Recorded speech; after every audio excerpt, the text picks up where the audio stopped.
It's amazing how much technology they have been capable of packing into this really powerful package. It offers a lot of premium features like 4K 60 FPS.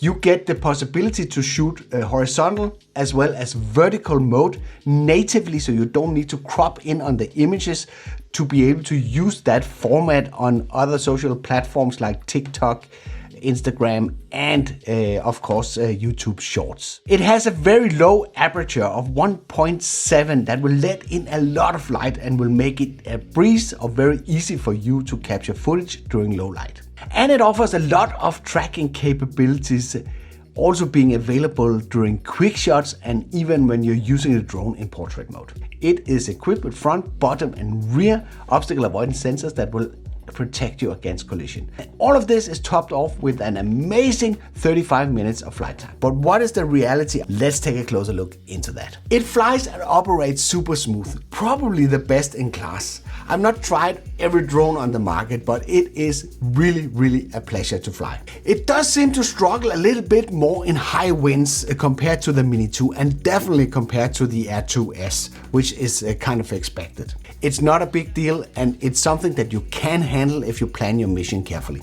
Like for instance flying into the wind on your way out. It is super quiet, which is a big advantage if you're flying in urban areas, so you minimize the disturbance of the people that are living in these areas. The selection of the size and prop pitch as well as the RPM of the motors makes it have a really pleasant flavor that is not annoying to the ear. Just put it 50 meters from the ground and nobody will barely notice that you're flying around. And you will be really surprised how quiet it actually is. It's very nice with an aperture of 1.7, but because this is a fixed aperture drone, there's really no way of reducing the amount of light that you are letting through into the sensor. The only way to get your exposure right is to crank up the shutter speed.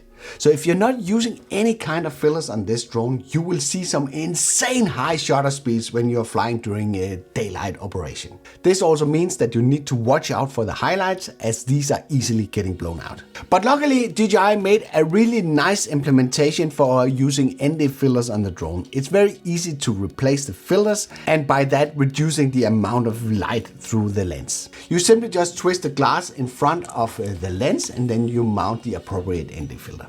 It would of course have been super nice with a variable aperture, as it is a bit cumbersome to land the drone every time that you have to switch the filter. But it is a little bit much to wish for on a sub 250 gram drone.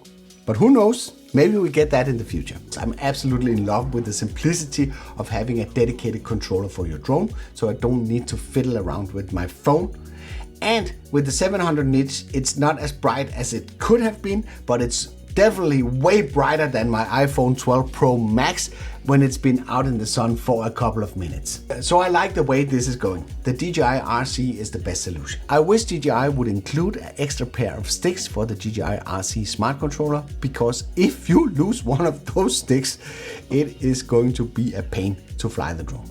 A super small thing and definitely not a deal breaker is that the gimbal protection cover is super easy to get off, but it can be a little bit fiddly to get back on. When we are talking flight time, we of course know that the manufacturer is stating those under ideal conditions.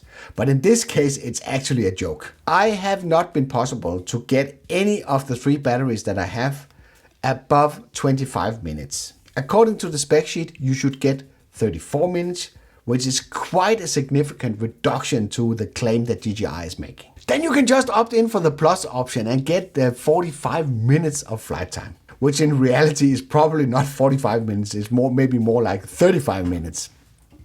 But that's not an option because I live in Europe and DJI has decided not to sell the Plus battery in Europe because that will bring the drone above 250 grams. But 25 minutes without me doing something crazy is really disappointing. When I originally saw the design of the Mini 3 Pro, I thought it was kind of ugly, but it's actually pretty smart because the way the layout is right now, that prevents you from getting props accidentally into your shots. Getting props in your frame, that's super annoying and could ruin your money shot. Everybody was super excited when they learned that this drone would actually have obstacle avoidance sensors in the front, back and bottom. But in my world, this is pretty much pointless, as the drone is not protected on the side, where it is most likely to crash when you're using some of the tracking or automated flight modes. The specs, when you look at them, is really awesome, but you need to know that you can't do every combination of these specifications if you think that is possible. As an example, if you're running 4K 60 FPS, none of the tracking options will be available. That's at least something you need to be aware of. One good thing about DJI is that they keep adding features to the drone even after they have released the product. The drone is available in 3 configurations. The one where you get the smart controller with the built-in screen, one where you get a controller like the one that you know from the Air 2S and the Mini 2, which is called the DJI RCN1, I think it's called, where you have to use your smartphone on top of the controller to operate the drone. You can also buy the drone without any controller, and then you can reuse if you have one lying around anyway. The 3 base configurations are starting at $669 for the DJI Mini 3 Pro with no RC. Then you can get it including the old smart controller for $759 US.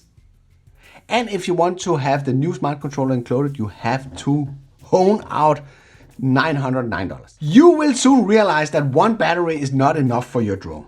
So of course you can buy a Fly More kit that will give you 2 additional batteries, a bag and a charging cradle, as well as some of the other accessories that we are used to with DJI drones.